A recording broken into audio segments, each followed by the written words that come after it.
fasten your seatbelts.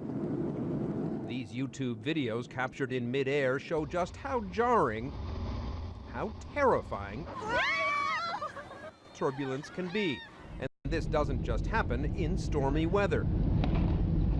Sometimes turbulence hits on the clearest of days. The passengers of Continental Flight 128 learned that firsthand today. Their flight from Rio to Houston made an emergency landing here in Miami after it encountered fierce turbulence over the Caribbean while in what were reportedly clear skies. It started having like turbulence and it was okay, and then there was this huge drop, like the airplane seemed like it dropped like a couple of feet. Big turbulence, a lot of people crashed in the ceiling, a lady in the kitchen severely hurt, but luckily we just have small hurts. And it only lasted maybe 15 or 20 seconds at the most, but I mean, it was so violent, I was just like, I'm done. 26 people on board the Boeing 767 were injured, 14 seriously enough to be taken to local hospitals. When I turned around, everyone who wasn't wearing a seatbelt, they looked like dummies. They just flew up. The guy was like 80 years old. He hit the baggage compartment, hit the roof of the airplane, and come down and landed in the aisle. These pictures show the inside of the plane after it landed. For a moment, passengers wondered whether they were about to repeat the fateful flight of Air France 447 that disappeared from the skies over the Atlantic on June 1st, killing all 228 people on board. Air France, they could tell it broke up over there, and that's exactly what was going through my head. I'm screwed. Fortunately, the turbulence didn't last. The plane landed safely. All of the passengers taken to local hospitals have been released. But what happened on what was reportedly a clear day? So how long have you been flying? Since 1959. Veteran pilot Ed Cook took us into one of the most sophisticated airplane simulators around to show us turbulence up close.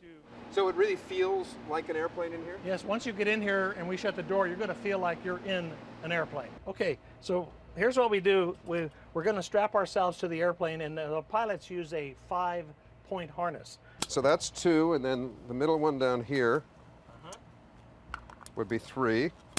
Our simulated flight into danger felt unnervingly real. This is the runway of Miami International Airport. Pull the nose up now, pull the nose up. There we go. And there's Miami below us. Yeah, there's Miami. Like the pro he is, Cook guided us up the coast, then westward into the Everglades. Okay, we're headed right into the red spot of this cloud. The more we get into this cloud, the more turbulence we'll experience. Notice that the wheel is moving more. Notice that we're bouncing around a little bit more. This is exactly what you would not do if you were actually flying. That's exactly right. This could get really bad. He gave us a good taste of turbulence, the stuff pilots do everything they can in real life to avoid. Going into a cloud like this could do structural damage to the airplane and certainly would hurt people, particularly those people that were not belted in. What's causing the turbulence now? The turbulence right now is just air spilling off around the cloud. It's just the instability around the cloud. Some of the air is going up, some of it's going down. Anyone who flies knows that clouds mean almost certain turbulence.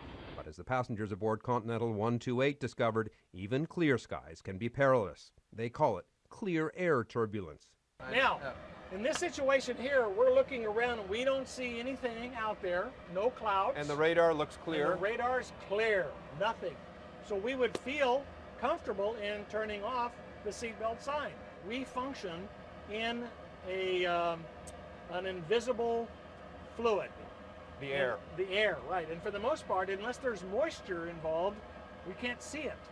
So if there were 2 air masses running together and they were both dry and their temperature differences were different, and plus a lot of other factors, we could then have turbulence and we wouldn't see it coming.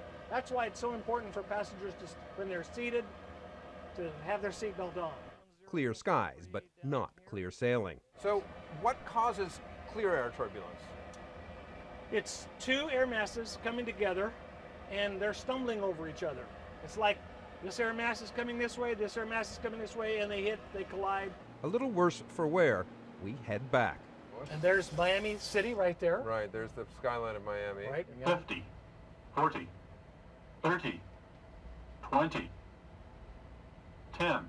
Safely back on the ground, and a little wiser about why we're always advised to keep those seatbelts fastened.